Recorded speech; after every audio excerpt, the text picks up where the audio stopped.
On episode 30 of RVA Real Estate Talk, we're going to talk about what it takes to become a successful real estate agent in your first year in the business. Let's go. You're listening to RVA Real Estate Talk with Jared Davis and Galen Parker, your source for an honest, insightful look into Central Virginia's real estate market. Combined, Jared and Galen have over 20 years sales experience, as well as hundreds of testimonials from clients past and present who rely on them for advice and assistance when buying and selling homes in today's incredibly hot and competitive real estate market. And now, your hosts, Jared Davis and Galen Parker. I am Jared Davis. And I am still Galen Parker. Welcome to RVA Real Estate Talk. Galen, how you doing? I almost there was a weird pause when you said that because I was like, am I Galen Parker? My brain was not engaged. I'm doing great, man. A lot of amazing things are happening in January. Oh, yep. Depending on when you're watching this, most likely we're going to be posting it to YouTube in 2 months. But if you listen to it live on the actual podcast places, Apple and all that good stuff, then you're getting it pretty much right away, same week. What's new in your life? What is new in my house? Well, last week we bought a flip. Yeah, we did. I'm super excited to flip a house. This is going to be a good one. I'm pretty pumped. It's in a desirable area. It's his neighborhood. Stop. 3-2. I mean, it's going to be a good one. So hopefully we'll be able to kind of transition into. I think we got to do something special for this one. And I haven't really thought about what exactly we're going to do, but I'm going to do something big. Yeah. Okay. I'm going to go all in. What about? I mean, I'm what you call a lot. Yeah, so you already have a cutout of yourself. I've got twice full... the size of you. Yeah, another one. That's not a bad idea. I think a full body. I think a full body one. What I want is cutouts of me and Jared. Billboard, like action. You know what I want? I want the guitar picture that you did. That's a good one. I want a cutout of that bad boy. What about the one with you guys on the scooter? Ooh, that's not a bad one either. I want something. We're going to do something. We got a little bit of time to plan, but I'm thinking a lot. I'm like, am I about to do host a cocktail party inside? Hey. Open house cocktail party, 21 and up, and have one of those things? Yeah, I know. Do what you want. Or maybe it's not 21 and up. Ooh, maybe it's little kids just drinking. I'm sure we'd make the news. We could do the music, the DJing. I know, we're just going to full on club. Two realtors got 16-year-old kids drunk recently in Richmond, Virginia. As the parents are picking them up, you're like, well, can we tour real quick? I'm like, well, why don't you give us a little, would love your feedback. They love the playroom. We are on the cutting edge of marketing. There's no such thing as bad press. We are always on the cutting edge.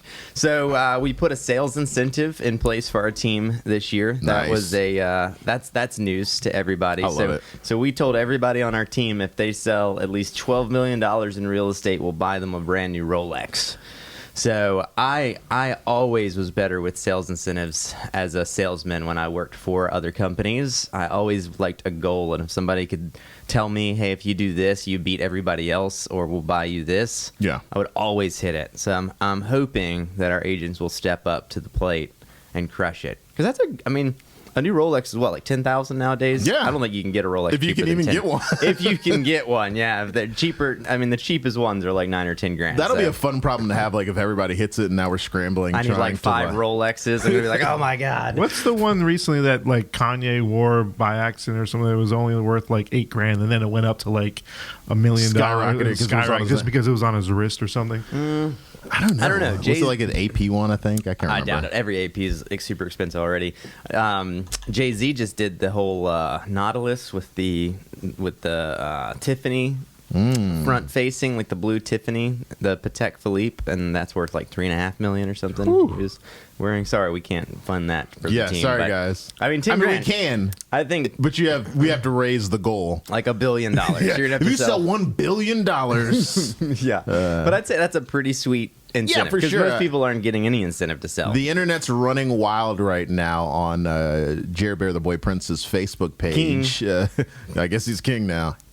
Come on. So like a lot of other people are like, hey, that's a great idea. Wink, wink, not Everybody, at my team manager. I mean, it's all friendly because a lot of people are all in the same like group. But I was like, yeah, you guys should buy them something nice like a Tesla. Just something really cool. Everyone's like, stir the pot a little bit. That's right. Like we're giving Rolexes. Shout out to Clayton Gitz who now has to buy everyone Lexuses. That's right. Guess everybody's getting a Model X at the end of this year. I love it. Very cool. Very cool. What else? Was that it? That's the new? I don't know. I'm trying to keep the intro shorter because if you're listening to this, you're probably like, can we get to the topic already? So, are we ready to deep dive I get people already? telling me they love it, but I love talking to you. I could talk to you all day, but we do. See, what you guys don't realize is that once the cameras go off, we just do this for the rest of the day anyways. all night long, every day. Every day. We're just best friends. First message of the day is to Jared. I want you guys to video each other while you're playing the game.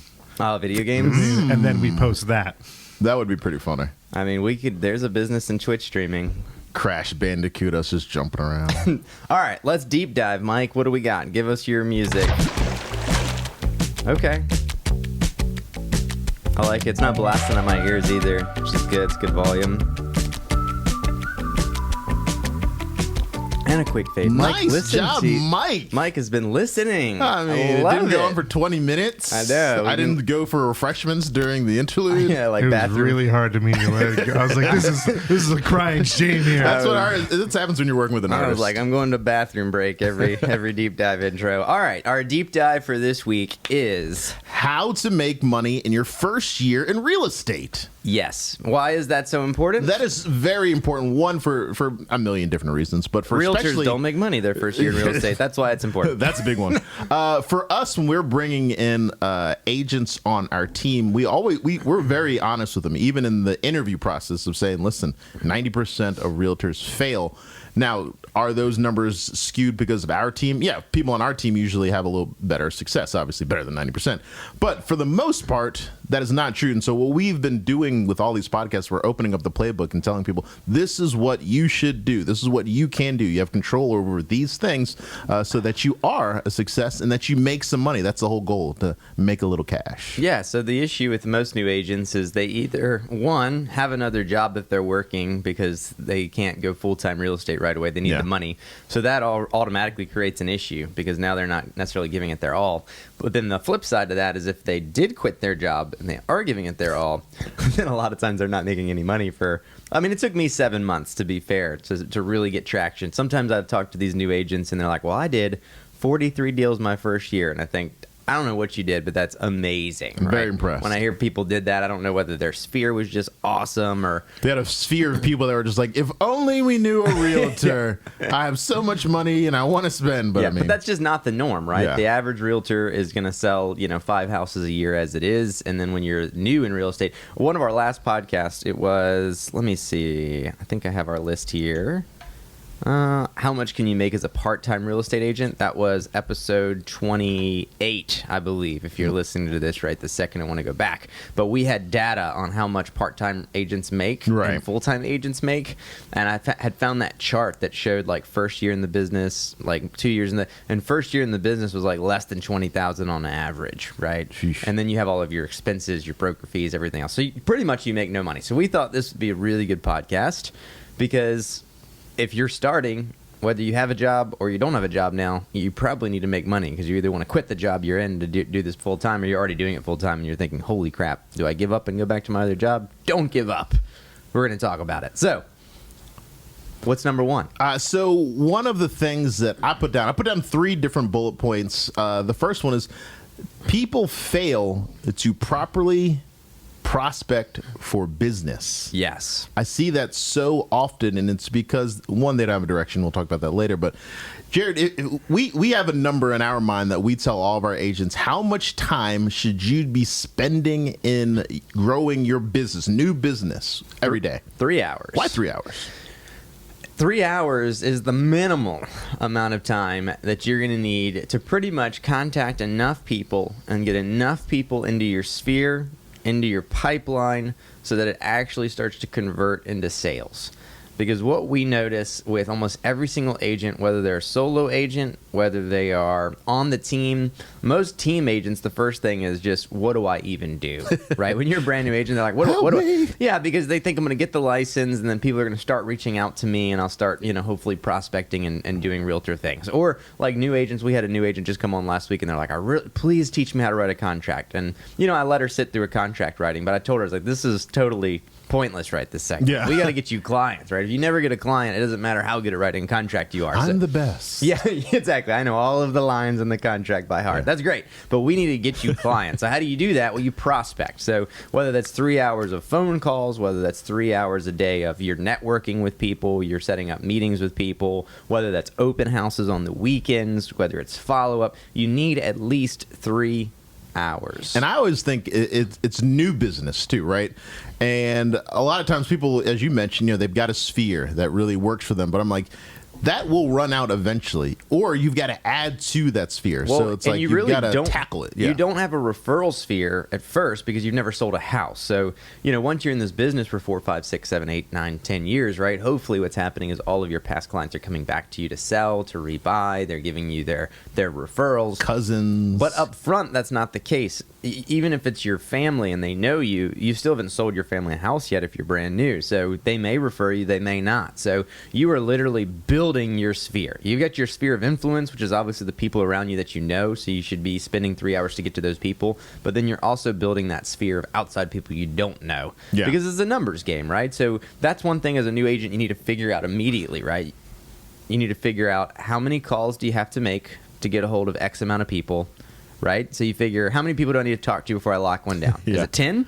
Okay, so if I need to talk to 10 people before I get a good one, how many calls do I have to make to get 10 people on the phone? 10 people on the phone. Is it 100? Okay, so if I want to get one good person on the phone every day, I need to make 100 calls, right? That's at least, you think 3 hours worth of calls? To make, it will take longer than that from a person who makes a lot of calls. Okay. Because but because you're going to get some people on the phone, so you're going to have conversations, voicemails, all the stuff that goes in for sure. So if you're not using a dialer that's just blasting numbers, let's just throw that out for now because you're a brand new agent. You don't have a bunch of money for all these new softwares necessarily. 50 maybe? Oh yeah, one for sure. So that means it's going to take you 2 days really to get one good one on the hook based on those numbers. So if you were to do that every day, Monday through Friday, out of that 3 hours, you're really only going to get 2 to 3 people max that are probably potential buyers at that point. And then what's their timetable? Are they a year out? Are they 6 months out? Are they 30, 90 days out? So that's why it's so crucial, right? Because if you don't do that, then you float your first couple months not prospecting, not building the pipeline. And then what do? 3 months goes by and you're like, I don't have, any clients. I put down 2 notes as you were talking, because there's one thing that I feel like a lot of people have to realize, especially when it's just like we're talking about new business, but also your sphere. You have to look at your sphere as the business, right? So like you just like putting the word out casually or just making a post, that's not the same, right? You've got to approach these spheres like you've got to call them.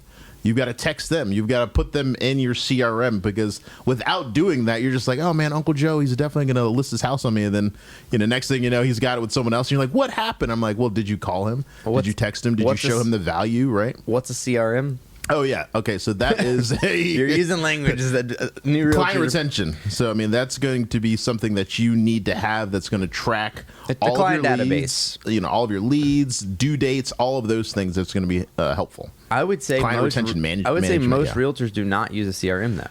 Which is dangerous. Oh, it's terrible. What are you going to... You have a notepad? Or are you going to just have a notebook of people and then you're going to change it every day? I wrote them all in my hand. It doesn't work. So you've got to be organized, right? You've got to have your prospecting time. Now, that leads me... I don't want to get out of your order. Okay. But thinking about prospecting, if you're a new agent, you're probably saying this because we get... Almost every agent we interview says, I want to leave and come to your team because I'm not getting any...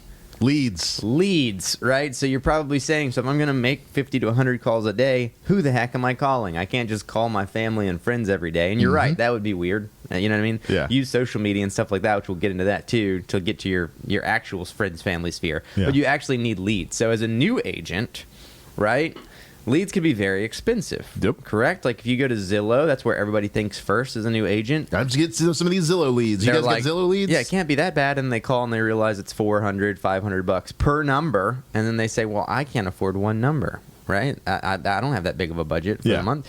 And then you realize that now Zillow's doing things like Zillow Flex, where people are just paying a referral fee, and you're like, well, that sounds cool. But then you realize that to be on Zillow Flex, you need to be a mega team already that's just selling a ton, because they're not going to give it to a new agent, right? We're not going to give these. You've got to already given them money. So, Galen, what do you think are some of the best lead generation options out there for new agents?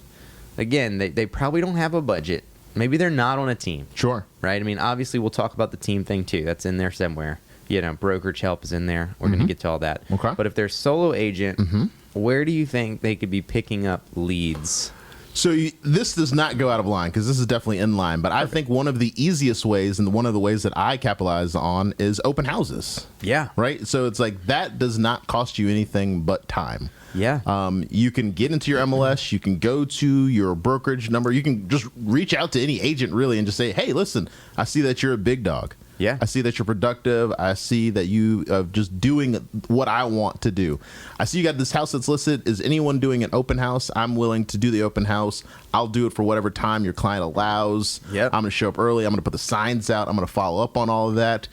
A lot of times, a lot of these agents who are in the business, they're successful, and we'll talk about this another podcast about time blocking. They don't have time to do that thing because they're doing so many other things, because they too are putting in 3 hours of prospecting new business. So there are a lot of times they're like, yeah, sure, please do the open house. To me, that is one of the big ones that you can do that's free o'clock.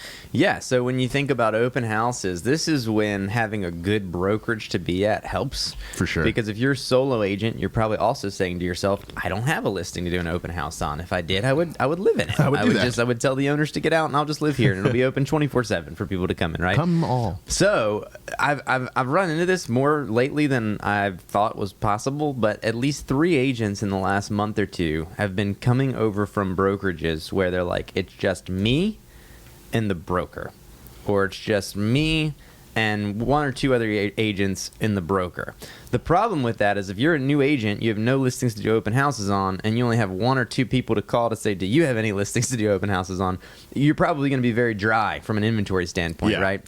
Whereas if you're at a broker, like at least in Richmond, EXP has gotten huge now. We've got, I think, like 500 agents. We're the number 2 producing brokerage. We'll probably be the number 1 producing brokerage this year. You also have big ones like Keller Williams, right? Long and Foster's big in a lot of places. Remax is big in a lot of places. You obviously have to weigh in the fees and the benefits of said brokers. But if we go into our MLS right this second and we look at active office listings, we probably have no less than about 100 to 150 actives at any given time. So as a new agent, you want to have a brokerage. Treasure trove. Yeah, I mean, because you can, if you want to farm your neighborhood, or you want to farm a zip code, or you want to be like, I want to own this area, this part of the city, this price point, right? You can be selective. You may say, hey, you know what? I don't want to sell houses under $300,000, so I'm just going to run opens on $500,000 plus houses. Whatever floats your boat. You can now go into your MLS, look at active listings in that price point, call the agent because they're in your brokerage, and you just say, hey, like you said, you're probably way too busy to run this open house. Would your sellers mind if I ran an open house this weekend? Yeah. And if you were to do that, and you have the CRM that Galen's talking about, and you're actually putting these people into the CRM, then now come Monday, guess what you do? Well, now you're 3 hours of call prospecting. You can call all those people that came to the open house yesterday. And that's how you start building. And a little bit about calls, because I think sometimes people say like, oh, I don't have enough leads, or I can't call them. But it's like, hey, listen, if you call, flip this table over. I know, it's like, hey, if on Monday you call someone and they don't answer, what should you do Tuesday? Call them again. Call them back. But who else are you calling that Tuesday? The new other prospecting. This is like a snowball. It's a snowball. It's very circular. So you got to keep calling back these people plus the new ones. So by the end of the week, you should just be inundated. It should be like, maybe I'll take this 3 hours and change it to 4 hours, because you should be calling all these people back, leaving voicemails, sending text messages, email. You want that person to be like, I know for a shadow of a doubt that Jared and Galen want my business because he's called me 7 times. Yeah. He's sent me 5 emails, 4 text messages, a love letter, some pies. He took my dog for a walk. We're doing all the things. That's one of our agents. So when you're thinking about open house registrations and things like that too, as a team leader, one of the things that we have to think about is how many leads are we giving to our buyer's agents. And so a good rule of thumb is like one a day. If you can get one lead a day as a buyer's agent, that's a pretty good return. And you may be on a team right this second, you're listing, and you're like, dang, I'm not getting a lead a day. Like for one my a team. day? I'm not even getting like one a month, right? That is a lot of teams, but they're doing it wrong, right? And then you may also be on a team where you're like, I'm getting like 150 a month. I can barely handle it. Great, fantastic, right? But one a day, right? So to Galen's point, if you were to get one lead a day from your team, or again, you were going to go create it. So you were doing it through either your own IDX websites that you create, maybe your brokerage has ones that you can use, maybe you're on a team and they have one you can use, whatever. That's 30 a month. And then if you're going to do an open house every weekend, let's say you just average 5 people in each open house. And I think that's a low average in this market, to be honest. I'm just figuring some people are already going to have a realtor. Some people are just going to be nosy neighbors, whatever. Maybe they're not necessarily someone you're going to call. So 5. That's going to be another 20 to 25 people a month, which is going to give you 50 to 55 leads a month if you were to just be producing one cheap internet lead a day and doing an open house each weekend. So you think from a time perspective, let's say only 5% of those are convertible. That's a pretty low number, right? 5%. I'd say that's probably about accurate. What is that? It's 2.5. Oh. It's 2.5. I thought it was like, I thought you were just asking the was group. waiting I was on like, somebody. The listener can't tell me. So it's about 2 to 3 deals a month, essentially, potentially, that you could be getting as a brand new agent. So think about that. If you as an agent think to yourself, if I did 2 to 3 deals a month, would that be a good amount? That's a lot, you know? I mean, from a top producing standpoint, yeah, maybe not so much, but for a new agent or even agents, I mean, you may be listening to this and you may be in the business for the last, 3 or 4 years, and you may be like, I don't sell 36 houses a year. Maybe not. I don't know. Maybe you're at 20. But this plan puts you in line to hopefully start producing 2 to 3 deals a month, which, let's say your average price point, I don't know what the national average is. Our average is about 300,000 here, 320. Yeah. That's $300,000 in commission when it's all said and done. There you go. I mean, it's pretty not that complicated, but it does take work. That is it. It's going to take work. I mean, you started a business. Yeah. I mean, I know it's the first year, but I mean, think about how any other industry. Yeah. If you started like a paint business, it's like, what are you going to spend all your time doing? Looking for business, providing service, providing quotes. So like, well, there's no different here when it comes to real estate. It's all about how are you going to do that. Kind of moves us into like the second portion or the third portion of that. Do you have a clear business plan for direction when it comes to like following up on your prospects and business? Like, what is your goal? What are you going to do to get to that goal? If you need help figuring that out, by all means, reach out to us. But that is going to be a crucial way to say, like, how do I build this behemoth of a brand, or how do I contribute to the brand? Because there's people that are on our team that they just want to contribute to what we do, and they're compensated for it. Yeah, and one thing you'll run into too is that as you start selling a couple of houses a month, you start to get to the point you're like, okay, I'm getting busier. I've got home inspections now. I've got clients that I'm taking on showings. I'm writing paperwork. I'm going to closings. And then if you don't have that business plan in action, typically what happens is you get busy on all the stuff that's not prospecting, and then you stop prospecting. So you make all this money in a month, and then all of a sudden you're broke for the next 3 months while you try to prospect more. So that's why the plan is so crucial. And actually, teaser into next week's podcast, episode 31, we're actually doing why we should time block, why it's so crucial. So we'll deep dive into that even more. I was just thinking about it. Then in addition to like the prospecting, it's like, so let's say you hit, right? And so now you've got to like do all the stuff that goes into that. Like I called someone I called someone last week. Great conversation. She's like, can you come to my house Friday to show me what my house is worth? So I went there. Awesome dynamite listing. We're going to lock that one down. But there's stuff that goes into that, because now it's like, oh, well, I need to be, financially stable. So we got them with like a lender, and they have like a game plan. So it's like all that work went into that day. I'm like, this might not manifest itself for like 3 months. Yeah. So it's like, all right, now if you're a new agent, you've got nothing else coming in or nothing in your account, you're like, well, great. What do I do now? Like, I just expended all this energy for something that's, 3 months down the road. So it's like, you've got to constantly be putting stuff in there, constantly engineering. Yeah. I always think as a new agent, you're starving for clients, for leads, for money, for all of these things, but you have it so easy. Here's the thing. You're broke. Yes. But at some point in your career, if you really take off, you could have 10, 15, 20, 30 deals pending under contract at any given time. Have fun trying to build prospecting time in at that point, into that right? day, yeah. It's almost impossible. So I watch so many real estate agents come into the business and waste so much valuable time that I would pay to have back, to be able to maybe not prospect, maybe like I said, I'm not necessarily having to do that in my business anymore, but time that I could use for so many other things that would be valuable. I realize how crucial it is. And so I watch these new agents and it's like, did you make 3 hours of calls yesterday? Well, no, I was going to do it today. And I'm like, you should do it today too. You should have done it yesterday. In addition to and today and tomorrow and the next day. And then when you're at the open house, you should also be making calls. And then, all of these things. Last week I texted a couple agents on our team. I said, what have you done today to build your business? And like some people came back with some like good, like then there was a couple people that came back with like crickets. And I'm like, hello? Is this thing on? Hello? Yeah. So I'm just like, I mean, like, what do you do? What did you do? And I'm like, come on. I'm like, that's it. We are not a lazy team. Like, we're helping you. We're expending a lot of times. Like Jared and I, we could spend time and energy doing something else other than helping you. That would probably make more money or something. But we want to help people build something. We want them to be the best agent they can be. I just don't know what I would do if I wasn't just booked solid all the time. Like if you just told me like, you hey, and I would eat so many lunches together.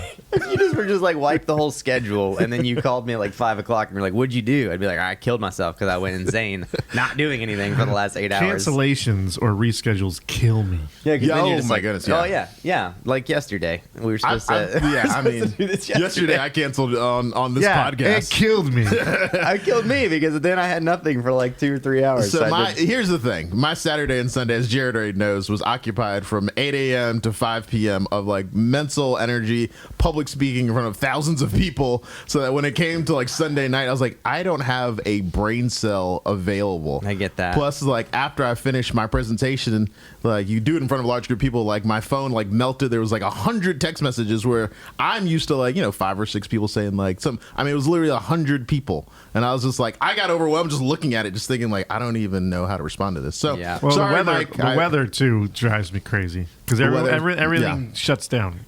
All right, so let's go to the second one. Why you're not as successful, or why or how you can make money in the first year. One of the reasons people don't, they fail to market properties and themselves to lead to fast sales. Yep. So one thing that everyone should keep in mind is that every single listing you get should lead you to a buyer. Right. So even if, and listings are tougher to get. I do agree that most leads are going to be buyer based, but the whole thing is a lot of buyers also have stuff to sell. Or they will. You're talking to your sphere. So think about it. If you could just get one listing a month, just one, a 12 a year. You'd be very fortunate. You would be, that'd be great first year, but let's just say that's your goal and your business plan that you wrote out because you're smart and you're listening to this and you're saying, okay, I want to do 24 deals my first year, 1 buy, 1 sell, 50-50, right? You should really be focusing on those listings because you know that for every listing you get, you should be able to turn it into a buyer. Yep. How so? Well, I've got like a program that I follow. So here's the thing that I wrote down in my notes. It said a lot of people, when they have the meal on your plate, they forget about what's in the cupboards. And what that means is that when you've got the thing, you forget about everything else. Now, if you've got a listing in front of you, that will translate to so much more business if you use it correctly, right? You can just put it on the MLS, close your eyes. Post and pray. Yeah, get that offer in, then you're one and done, right? The average realtor's marketing plan. Post and pray. That's what we're doing. Like, that makes me cringe. Like, what? That's one of the different things when people list their house with us is that they see this full court press that we put on. So you're going to see open house leads come in. Why? Because we're generally almost always doing an open house for a unless listing. The seller tells us we can't. Exactly. It's happening. Unless they say, hey, listen, I don't want to do something that would make my house even more It desirable. was snowing Sunday and we still had the open house. That's true. Yeah, that's right. Very true. I think it was like 2, right? So so you've got open house that you can generate leads from. Yep. What about the neighbors? Are they looking to sell? Well, then you've got market analysis leads. You can always say like, hey, this house is selling for this or sold for this. How much is your house worth, right? Yeah, this is where I see a lot of agents fail because they either don't know they can do this, they don't think about doing this, or they don't want to go out and do this. But if you're a new agent, you obviously have time. So when you go to put the signs out on Friday or Saturday for the open house, go knock on all the doors in the neighborhood. Hey, just to let you know, if you see a lot of traffic coming down the street, man. I know if you've got kids, they may want to be out there playing on the weekend. Just know there may be some heavier traffic because we're going to be having an open house down there. Feel free to stop by if you want to check it out to see what the stuff's going for. If you have anybody that's a friend that wants to move to the neighborhood. Because, again, depending on your market, there are definitely certain neighborhoods in our market and definitely yours where there's so much word of mouth, where it's such a hot area Yeah. or neighborhood where people are like, oh, I've got friends, they all want to be in this neighborhood, this school district, this whatever. Yeah. Like, we just call our friends and they're going to be so excited. So just that, right? You just talk to them. Say, hey, feel free to stop by, whatever, right? Then once it sells, if you've gotten their contact information or you're running back, if you can find another way to get a hold of them or talk to them, then it's, hey, we had 12 contracts, but only one person Only one won. winner. That means there's 11 people that are still looking to buy a Got house in this cash in neighborhood hand. right now.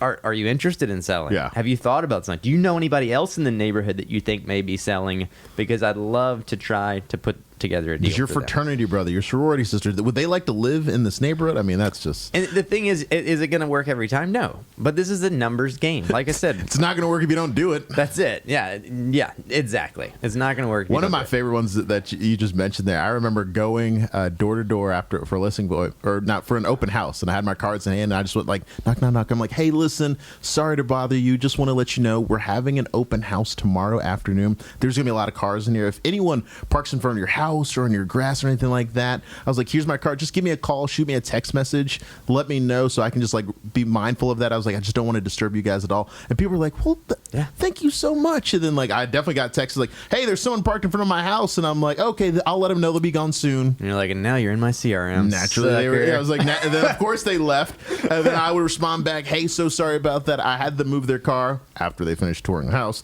and people are like, oh, so appreciate, like, how much is it going for? You know, all that stuff. Like when people say like, oh, only the neighbors showed up at the open house. I hear a lot of agents say that, oh, there was no new, just the neighbors. I'm like, are you kidding me? Those are listings. You got like multiple deals right out Yes, of, exactly. out I of was a like, guy I that love, came. I love when the neighbors come. And I'm like, we sat down, we talked, his buddy came in, helped sell that, bought another one. I'm like, anything you can do. So like when your neighbors come in, just remember that like that's an opportunity. So sell yourself on them. Okay. All right. So then the very last one. Social media? No, but yes. Let's tie that in. Yeah, the last one was following up with your clients, and you can use social media to do that. So hold on, let's go social media for a second because the marketing is so crucial. We talked about how to market your listings. We talked about open houses. We talked about calling leads. But I mean, social media has changed the world.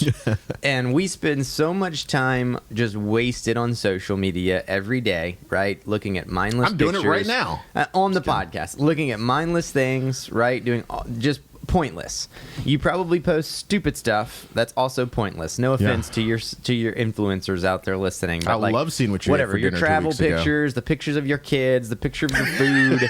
Like, no, look, it makes you no money. I'm sure your friends want to see it, and I'm not saying you shouldn't mix the personal stuff into the real estate. That's not what I'm saying. But what I am saying is take a little sliver of that time that you're wasting looking at Instagram and looking at Facebook and posting stuff that's not money making, and post something that is money making.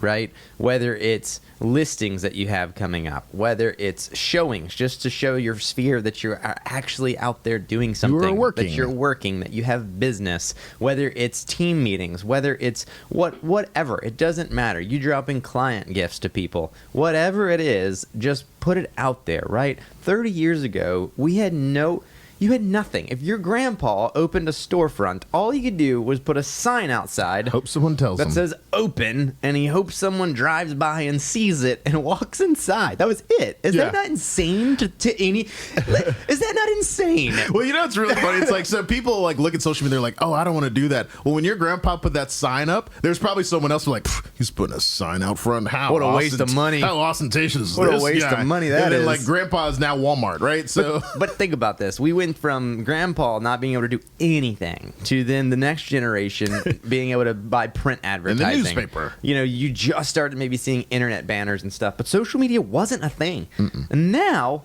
there's so many social media platforms. We have effectively given anybody the ability to become famous for any skill.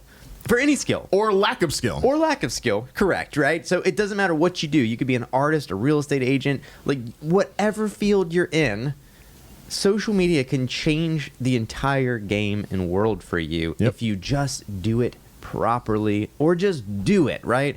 My crappy video or my crappy podcast, whatever, is better than your non-existent one, right? Yeah. So hopefully you're listening to this and you're like, no, I think it's a very valuable podcast. Fantastic. Thank you for listening. Thank you. But if someone listening in, they're like, it wasn't my thing. Great. Well, hopefully it's somebody else's What's yours thing. like? What's your thing? Yeah. Oh, you don't have one? That's you understand? It's so crucial because it's free to do. Galen is the 100%. master at social media. 100%. He's on it 24/7. I always know what he's doing. I'm in his social media more than I'm in my social media. Someone, sorry to cut you off. No. Someone told me one time about social media because when we were talking about posting and what to do and stuff, and they said, "Well, social media is just really for you, just feeling good about yourself when you post something." No, it's garbage. I've made a lot of money off of that. What? Well, here's the thing, and I appreciate both of you saying that. Is someone asked me the other day, they're like, "Well, how do you know what to post?" I'm like, approach everything you do like a business. Like, I've got a written out thing of what I'm going to post. There's scripts for things. Like, I write the scripts out. I don't just like get up there and be like, here's a camera, let me just start saying stuff. You've got to give it some thought. Wait, you mean you have a business plan for social media? Yeah, exactly. It's like I don't just like wake up and I'm like, you know what, I'm gonna take a selfie. I'm like, there's a reason for everything I do. There should be a reason for everything. Social media is a tool. Yep. And if you operate any tool without skill, you are probably going to hurt yourself. Yep. So very last, just want to remind everyone, following up with clients, that is going to be huge. If you're not doing that, you're not going to be successful in your business. And if you're new, I mean, every lead, you don't even have time to think about like cold, warm, hot leads. It's like all of them. Yeah. Call all of them like they are nuclear. You got to follow up with them, call back on them, remind them, send texts, emails after you close. I like to do the soft referral. I don't ever send them and be like, hey, can I have your referral? But I want to be in front of mine. I want to provide them with such high caliber service that it's a no brainer. Who are they going to refer like their friend or their family to? Because they're just like, well, Galen took care of me better than anyone's ever taken care of me on any other level, so I'm naturally going to use him. Then we talk about client appreciation party. That's a big one that Jared does, and we've all jumped on that. Pie drop-offs. Stay in front of your sphere. The average follow-up time, the average amount of calls that it takes is 6 before you convert a lead most of the time. Mm-hmm. And I will tell you, as a new agent, almost no one does this. As an experienced agent, most don't do this because they get a lead, they call it, they don't get it on the phone, they leave a message. It's a good one though. It's a $500,000, $800,000 house. They're like, well, I'm going to call it again. They call it again, nothing, no reply, and then typically they give up after that. I mean, they say this person didn't call me back. Wild. They must not want this house. And then you see them back on the website every day looking, and they're opening your emails, and you're like, they're obviously alive, but they haven't called me back, so they must not be interested. That's a lie.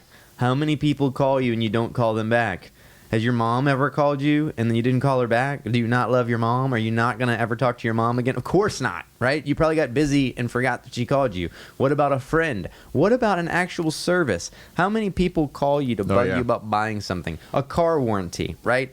Your car warranty's expired. I've never had one, right? This is a ripoff. But guess what? The fact that I get that call 6 times a day tells me it works. It's working for somebody, right? You realtors will appreciate this. How many text messages or calls have you gotten where someone refers to the NAR and the health insurance? Oh, my God. I mean, it's working, guys, because I get like 10 a day. But guess who got health insurance on January 14th? This guy. Literally, the day that it expired, I got it. Yep. So what you have to realize about internet leads is they don't need you until they need you. So they need you. And so you may be calling them thinking, I need them, but they may not need you yet. Their lease may not be up for another 6 months, 12 months. They may be fixing credit. They may not have 2 years of job. They may have already talked to a lender, and the lender said, hey, look, you're going to need 2 years of job history, and you're only at 1.5 years, right?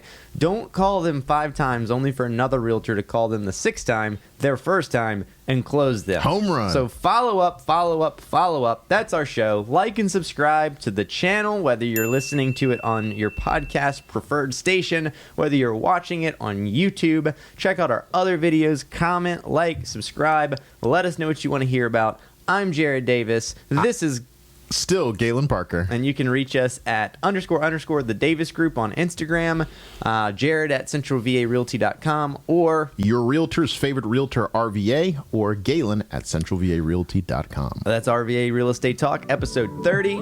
Thank you for listening.